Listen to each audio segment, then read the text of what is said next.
नेपालको सार्वभौम सत्ता र राजकीय सत्ता नेपालको सार्वभौम सत्ता र राजकीय सत्ता नेपाली जनतामा निहित रहेको नेपाली जनतामा निहित रहेको नेपालको संविधानप्रति नेपालको संविधानप्रति पूर्ण वफादार रही सत्यनिष्ठापूर्वक प्रतिज्ञा गर्दै ईश्वरको देश र जनताको नाममा ईश्वर देश र जनताको नाममा शपथ लिन्छु कि प्रधानमन्त्री पदको जिम्मेवारी प्रचलित कानूनको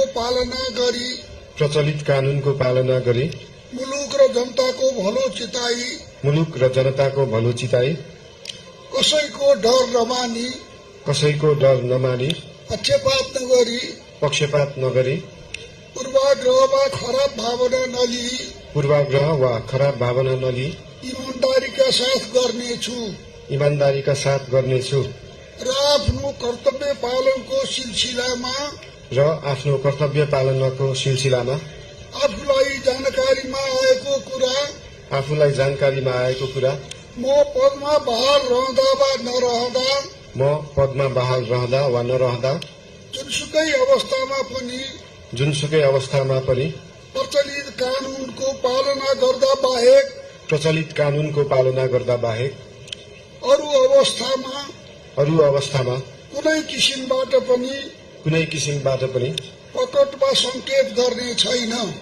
वा संकेत गर्ने छैन। धन्यवाद।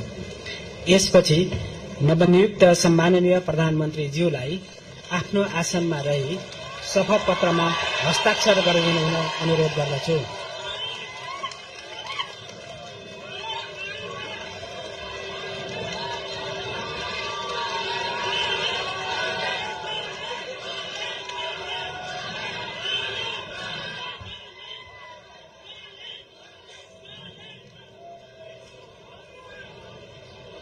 सम्माननीय प्रधानमन्त्री श्री बालेन्द्र शाहज्यूबाट प्रधानमन्त्री पदको पद तथा गोपनीयताको शपथ लिने काम सम्पन्न भएको छ।